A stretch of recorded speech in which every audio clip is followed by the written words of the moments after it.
So this happened quite a few years back. My dad was still driving his golf cart, going to his therapy sessions he could get to from the community, driving himself to activities at their 55 plus community. And one morning, it was, I think, 5:30. My mother went to the door. There were policemen at her door. And she's like, and they had my dad. And they're like, "Is this your husband?" So he had been found with his golf cart. There's a side kind of narrow, windy road next to their community, kind of a back entrance. And he was found kind of on the side of the road. Um, and, you're not supposed to drive golf carts out of the community. And he didn't have lights on his golf cart. It was dark. It was early in the morning. Somehow he had missed his turn and wound up going through the woods. And they determined, I guess, I don't know if he told them he had Parkinson's. He was not, in fact, drunk. They could have cited him for driving the golf cart on this road. Yet I think they were happy to get him home safely. And so my mom told me the story, and my dad wasn't very concerned. He didn't see what a big deal it was. Yet, And he was trying to go to Wendy's too. Was his yeah, he was at he was 5:30 in the morning. heading to Wendy's, where he would go. There was a back entrance out of the neighborhood. You could get to the shopping center. There was a Wendy's there. His occupational therapist was in a building there. He'd go get Wendy's. He'd go to his therapy appointments. So this is when he could still get around pretty good. And he had some cognitive deficits, but we thought he was still okay driving his golf cart. And so he didn't think this was a big deal. And my mom tells me the story. And of course, she was alarmed, a policeman coming to her door, and just his safety. I mean, he could have gotten in an accident, he could have been hit easily. Um, he could have overturned the golf cart in the woods. So many different things could have happened. And concerned about his safety and concerned about him being able to drive this golf cart himself. And at the time, he was working with his occupational therapist, a wonderful man. Yet my dad had wanted to return to driving a car because he hadn't been doing that. And so his therapist had done the skills that you need to pass the driver's things like your reaction time and some different things that play into safety with driving when you're talking about brain injury, dementia, cognitive impairment, as well as physically responding and reacting. And my dad thought he was making progress toward this. And so now we have this dilemma. Is he safe to still drive his golf cart? And I had some conversations with his therapist, and the frustrating thing was everyone was encouraging him, like, if you practice, and you're doing so great for someone with Parkinson's and you're passing these tests. And so he had this false hope. And here we are going, "Oh my goodness, I don't think you should be driving a golf cart." And I was going to go out with him and see how his driving was. And yet, it came to the point where we realized, he was no longer safe to drive the golf cart. Well, hello, this is Don. And this is Gina with Focused Healthy Family. And today, this is podcast number 150. And we're talking about important conversations to have with your parents. And And before we get to that, we'll do our little tip for the day. We're trying to infiltrate that into our podcast. And today's tip again comes from Caregiver 101 by Mike Collins.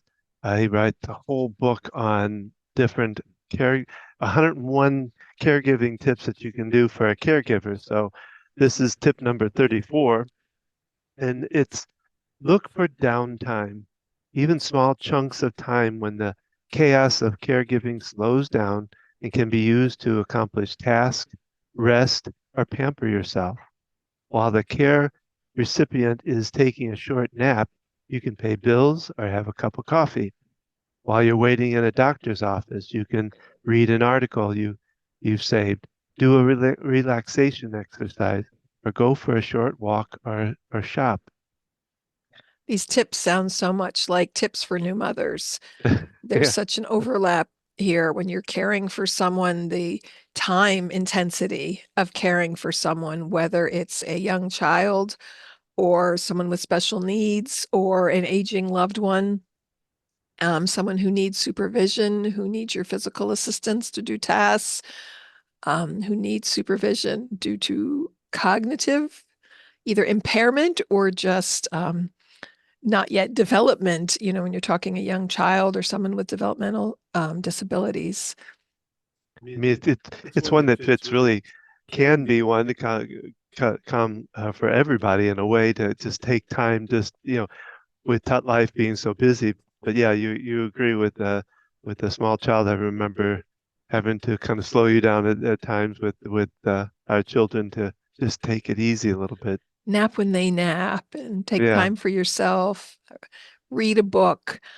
As a parent now of a teen who's not yet driving on her own, we spend time driving places, driving to appointments, driving to school. And so there's this sitting in the car time. And if you're taking a loved one to the doctor's office, you might have some downtime in that way, even if you're sitting there in the waiting room. What can you bring with you? Can you bring your planner book? Can you bring something you enjoy, a book to read, or um, if you have a hobby or something you enjoy, if you knit or crochet, can you bring that with you? Well, nowadays with our phones, I take the time to wipe out some old messages and clear out some of that too. So there's that option too. And it's also good to find other things away from our phone. We can be so attached to Yeah. what we need to take care of. But yeah, I mean, our email is portable with us, so it's something we can do no matter where we are. So what's with our conversations we need to have with our So seniors? I found some interesting articles. One is 7 conversations to have. So just things that are important to talk about as your parents get older. And Well, we talk about this all the time. The earlier you have that conversation, the earlier, the better it can be to help them in the future. before I get into those different areas of conversation, there's another article, and I'll go into this later, but it talks about the 40-70 rule. It says for the most part, someone who's 40 typically has a parent about 70. And so these are the people who are looking at, having conversations with your parents and doing so before disaster strikes, before there's a strong need, before something happens, because a lot of times these things don't happen until one of your parents dies. And now you're looking at caring for the other one, or someone goes in the hospital or something happens. So what kinds of things are important to talk about? The first one on this list is advance directives and living wills.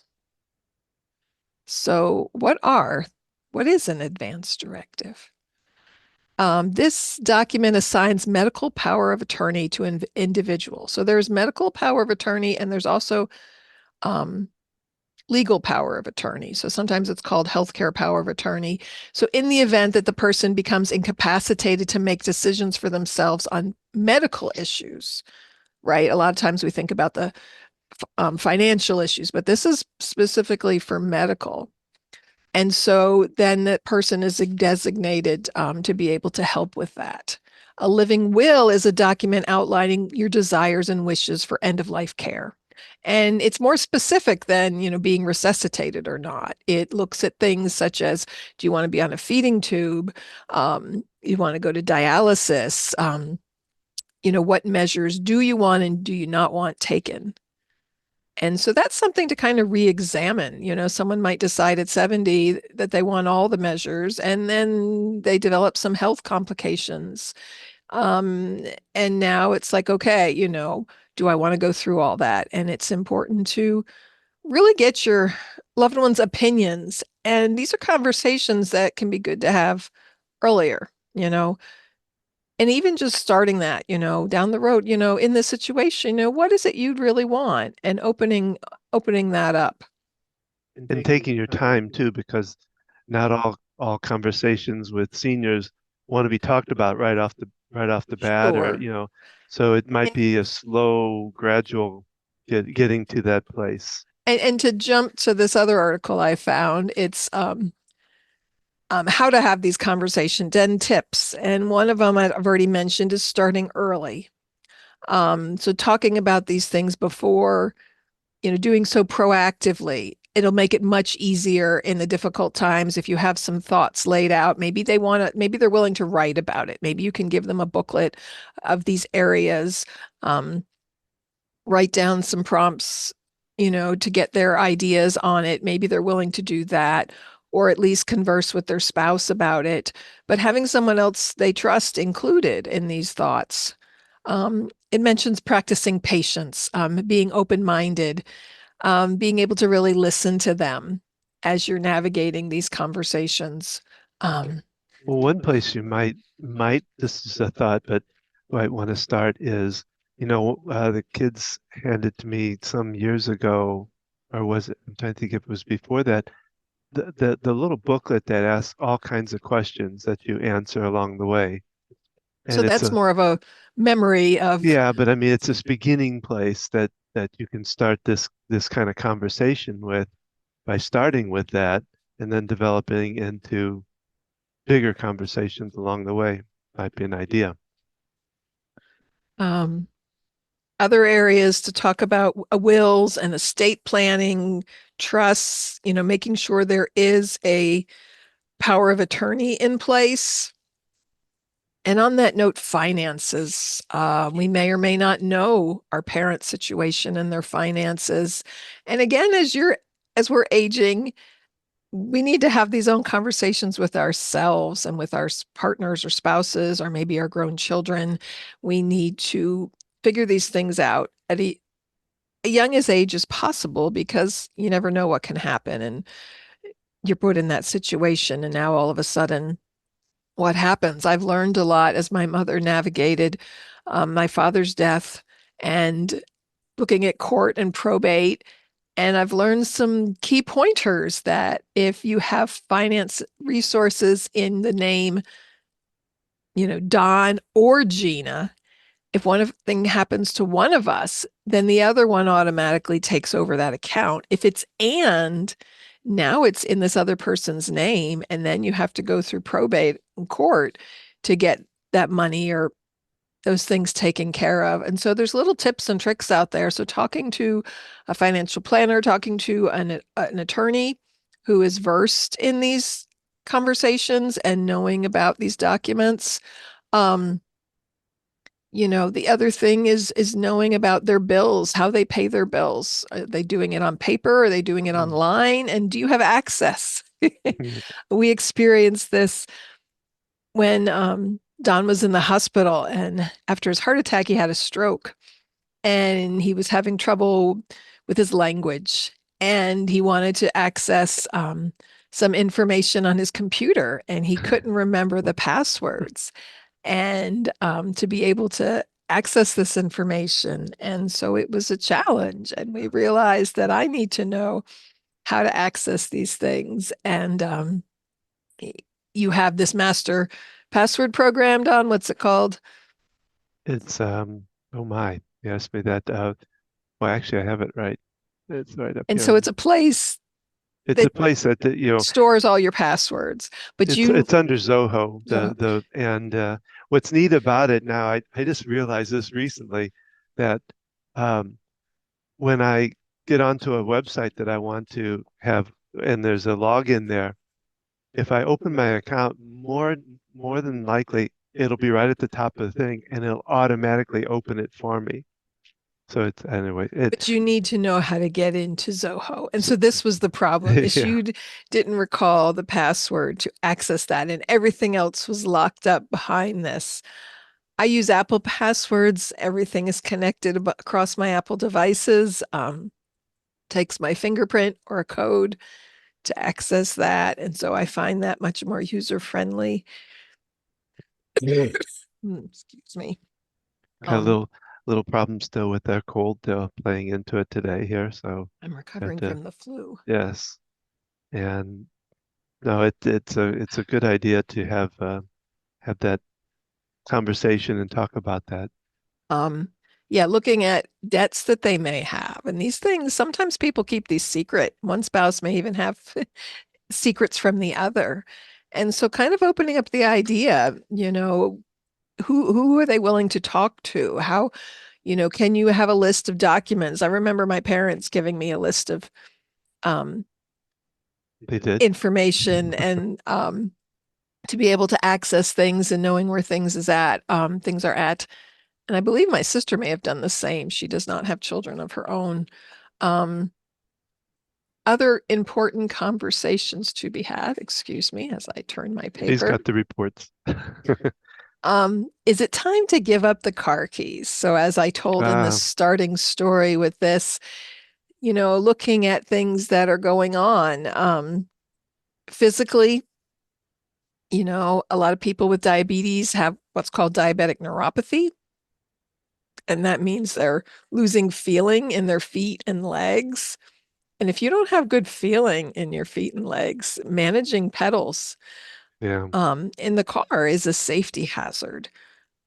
If you maybe have restrictions with your motion in your neck and back and you can't turn your head, that's also um, a big safety issue. Another very common thing is vision. Macular degeneration can happen with aging people. It's very common over 80. Glaucoma. And there are other visual conditions that can be progressive over time that affect someone's ability to, I'm going to get them mixed up now. One of them affects your peripheral vision and one of them affects your central vision. I think glaucoma is your peripheral and macular is your central vision. And so being able to see on the road, we really rely on our peripheral vision quite a bit when we're driving. And I remember when my dad did driver testing with an occupational therapist, at one point, like he really had no peripheral vision pretty much. I mean, and when you can't see what's going on the side of you, Hey, it's a safety hazard. Things happen quickly on the road, and maybe you can get from A to B if there's nobody else on the road. But, it's anticipating those things that could happen and people making mistakes out there on the road and instantly too. I mean, animal running out in the yeah. road, a child, yeah, making quick decisions, your reaction time on that. So, and then you talk about cognitive issues, memory. You hear stories all the time. People with dementia get lost. Hmm. They're driving, they forget where they're going. They can't recall where they're supposed to go, let alone complications with making decisions in the car. It's 2025 and there are so many options beyond taking a taxi to get where you need to go. There's Uber and Lyft.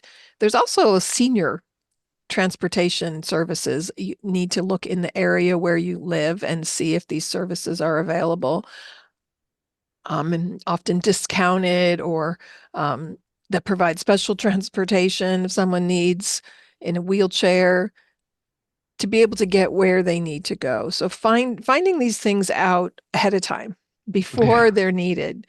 And maybe you're in the middle of it and you still can be researching these things and looking at options. That way, it's not just you can't drive anymore. It's, hey, I think it would be safer if, Yes. let's look at these different options as far as getting where you need to go. How could we do this in a safer way? And we've talked in other podcasts about the big deal of giving up car keys and safety with driving. And the next area is it normal memory loss or is there something more concerning going on? So I've had Oh, numerous friends, reach out to me. I'm concerned about my parent. This is what I'm seeing. I don't know if there's cognitive, excuse me, taking a quick coffee break here. not coffee. Oh, tea break. Tea break. Um, so, what do you know about cognitive impairment? Are you talking to me? The cognitive loss side of you. Uh, So, um, what are early signs of dementia? Things to be on the lookout for: missing a bill payment, missing medications, um, some forgetfulness can be common, and yet on occasion, right? Someone doing something consistently, there was likely something deeper going on. We don't need to assume that because you're older, you're going to have memory issues. It's really not part of normal aging. Well, and we tend to kind of joke about it, Mhm. and so there's got to be a place where you stop the joke and make sure that it's a real thing. Um, Recalling people's names. I mean, there can be things that yeah, can we be more common as we get older. But looking at dementia and mild cognitive impairment. So, Don, do you know the difference between the two? say it again. What do you? Mild cognitive impairment versus dementia. Um, no, I do not. So they talk about this if anyone's watched the TV series This Is Us. So This Is Us is this family. Uh, it's a TV show about family and generations, and it covers it spans the time period and does not do so chronologically of a young couple when they meet to when they're old and aging. Um, and the later versions, the mother has diagnosed with mild cognitive impairment. So this is early memory concerns, and they might have difficulty focusing, completing routine tasks, coming up with the right words during conversations. They often can function independently with a set routine and familiar environment. Um, but it's good to pay attention to this and have this evaluated because this can turn into something more. It can be the early stages of dementia. So what can you kind of put that in simple terms of what's the what would be the difference or Um, it's mild. so it's it's just it, losing things here, somewhat here and there kind of thing um, versus well, it's more it's memory loss and challenges that are beyond what's considered normal for your age. And so there's assessments that can be done. Um, there's some assessments I do in the occupational therapy world with aging population that looks at it's sort of a severity scale. You know, if it reaches this point, it's more than just a mild cognitive impairment. Some people could have a mild cognitive impairment that kind of remains in that stage, versus dementia is going to be progressive. Um, well, would you consider what I went through with my cognitive abilities where I lost some and then gained back? Is that well, you had a stroke, so you had language, you had cognitive, yeah. you had neurological changes in your brain that affected your cognition. And because it was from a stroke, you had brain recovery after the fact. And so you are much more prone, though, to having vascular dementia because of that. So there are already changes that have happened in your brain that are affecting the function of your cognitive skills. And I Well, that know, makes me feel better. and just like we can exercise our muscles, we can exercise our brain. And as you know, the therapy and the activities that you did after the stroke helped to recover that function in the brain. Yeah. We've learned that the brain continues to be plastic throughout our lifespan, meaning it can rewire and adapt. And so keeping that active, engaging in new tasks, engaging in puzzles and challenging activities, um, whenever you have to learn something new, doing something different, a new type of puzzle, it's helping to make new connections in the brain. So, yeah, it's important to have those kind of activities going on. And yeah, there's differences in someone who's had a stroke versus a mild cognitive impairment. And there are so many different types of dementia, which is something I think we've covered and we'll cover more at some point, I think looking so. at, there are, and that's where it's so important to have a neurologist, to have someone specializes in this area. In the greater Charlotte area, there's the Memory and Movement Center. And so they work with people not only with Alzheimer's and other types of dementia, but also Parkinson's, which may or may not have a dementia component. And, there's even more types out there. But memory impairments can affect your daily life. Um, and so someone with a mild cognitive impairment, they might forget or do something, making a simple mistake, but if it's interfering with their function, Mm. then we've got something more serious here. We're not taking our medicines as prescribed. We're unable to, even a familiar task, turning the stove off consistently, um, Not consistently, though. um, being able to speak and write and communicate your judgment, your decision making, like in the example of my father.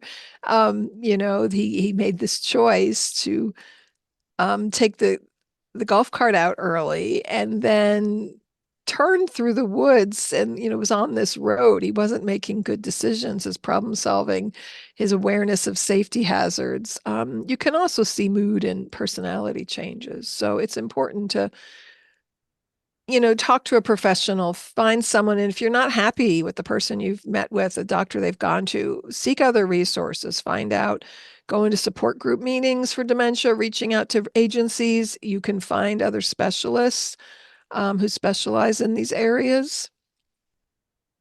One of the sites I was on yesterday had community grants on it that you could find that can help you. I want to say it was the Parkinson's, Mhm. one of the Parkinson's websites talked about what grants you can find. And I know your mom found some of them, and there's probably even more in there that you can. And the more we learn about this, the better you can do at getting more of those for yourself. Because Yeah, the grants can be pay for caregiver. yeah, because Um, this time finances become an important part, and so whatever you can do to help out. so another big conversation to have is discussing living arrangements. And I want to jump into the well, maybe not, the tips for how to have these conversations.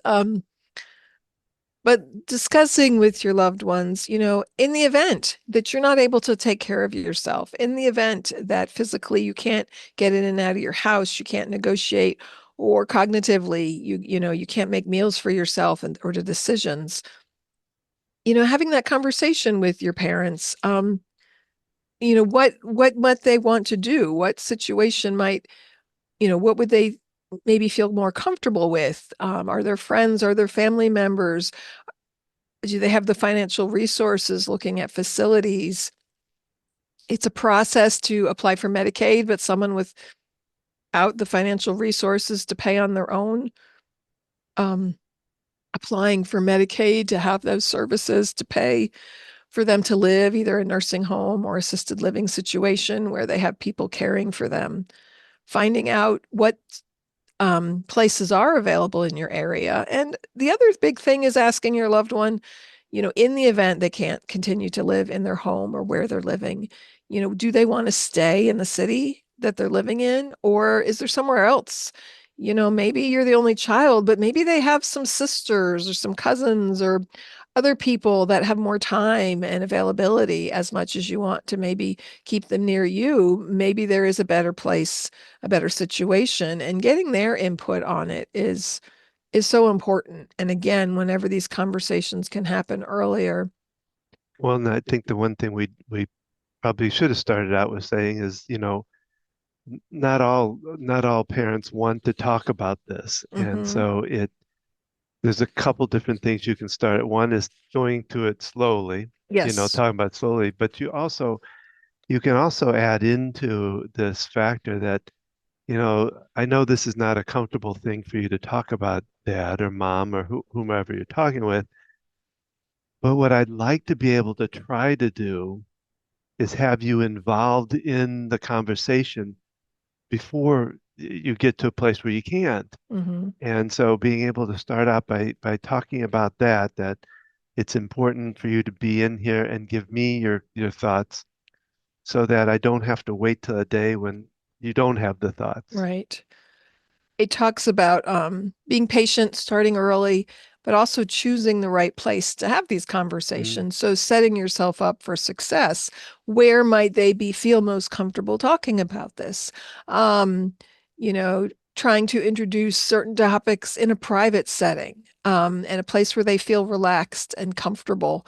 Kind of having some ideas ahead of time of what you'd like to talk about so that you can keep your conversation on track, and being aware that this might need to happen in stages mhm, and having patience for that.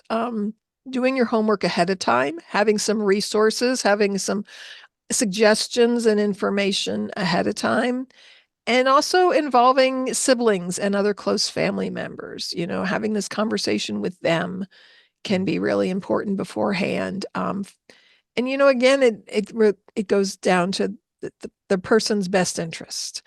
What do they feel would be best for this loved one? A lot of people maybe want to keep their family member at home, but it may reach a point where that's no longer, a safe option. It's taking a toll on the other person who's caring for them, or there's other concerns going on. So it could change over time, and kind of talking this through ahead of time um, can really make a difference, because I see all the time working in short-term rehab, all of a sudden their loved one has fallen, they've broken a leg, and now they're not walking safely on their own anymore, even as they're making progress, or they've had a stroke, or something else has befallen them that the family's concerned. What are we going to do? How are we going to um,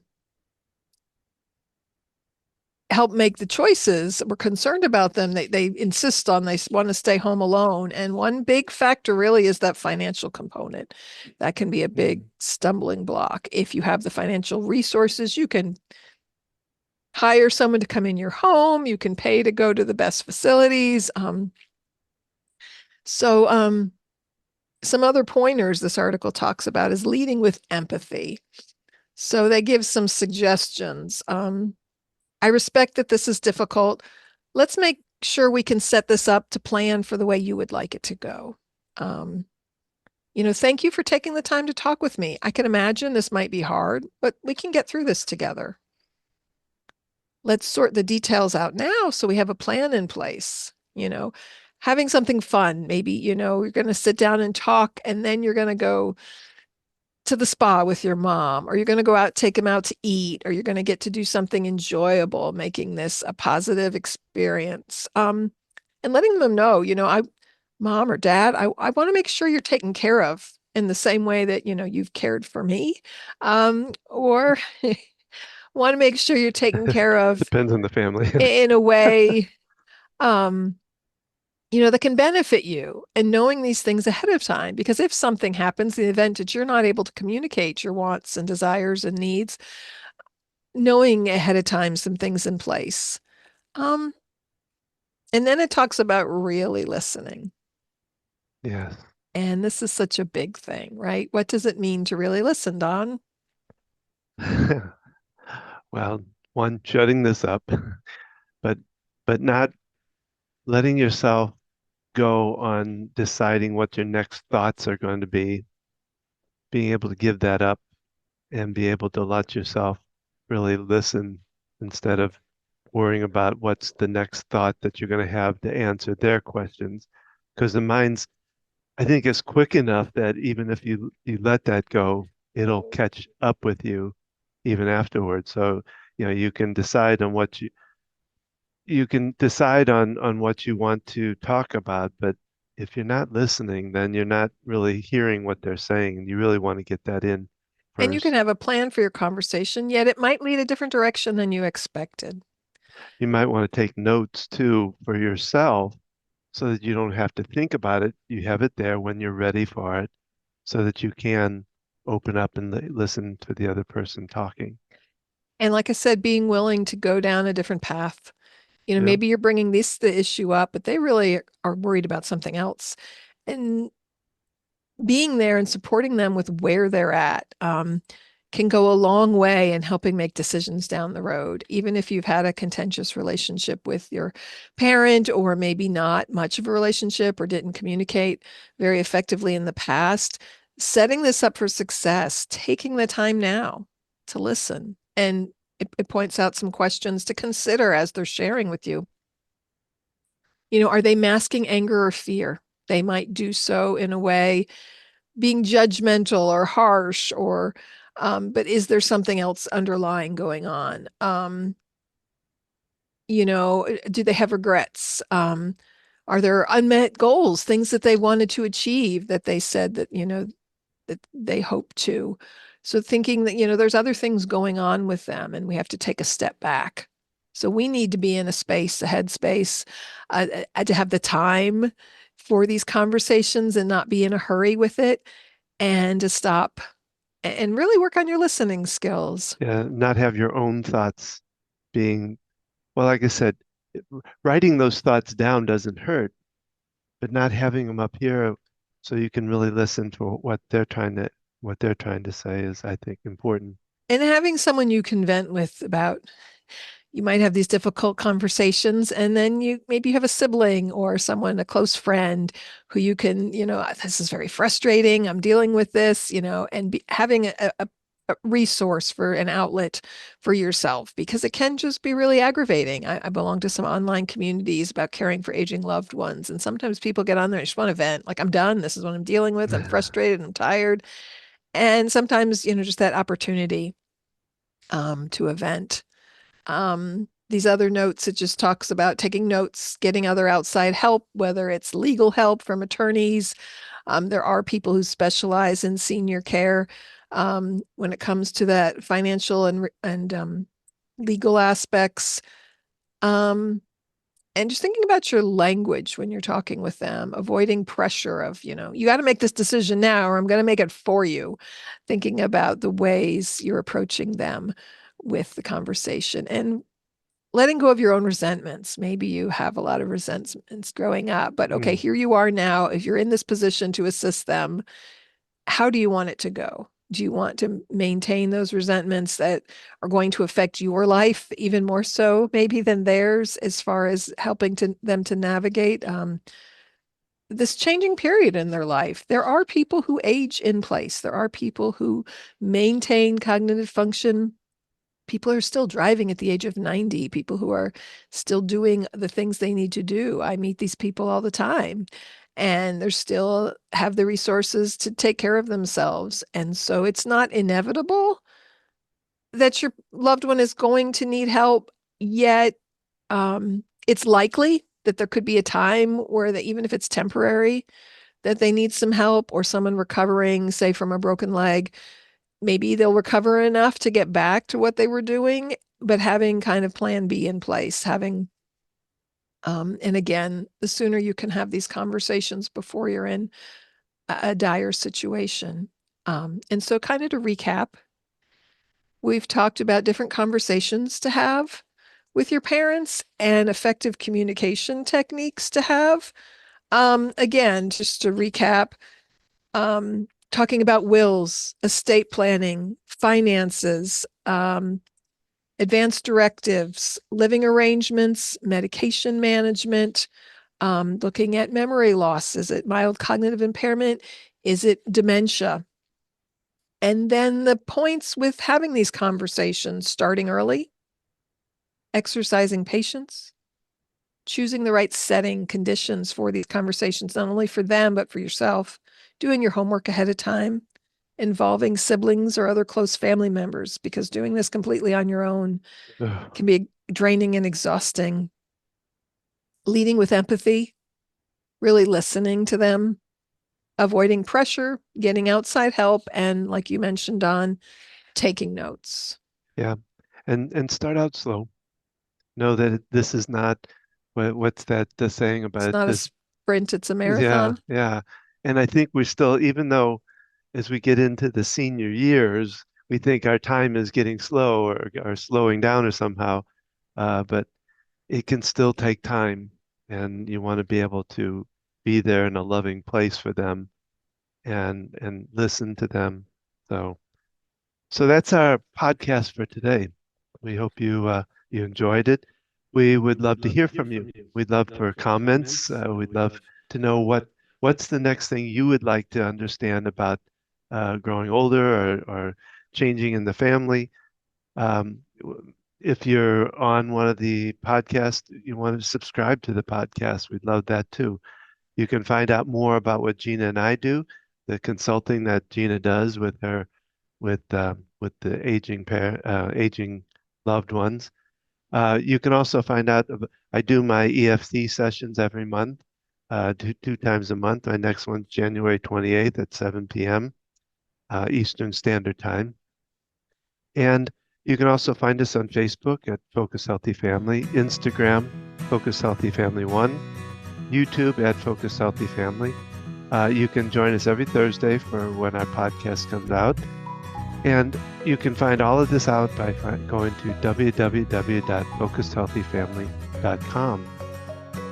And remember, how you speak to your children and your loved ones today shapes their future and yours.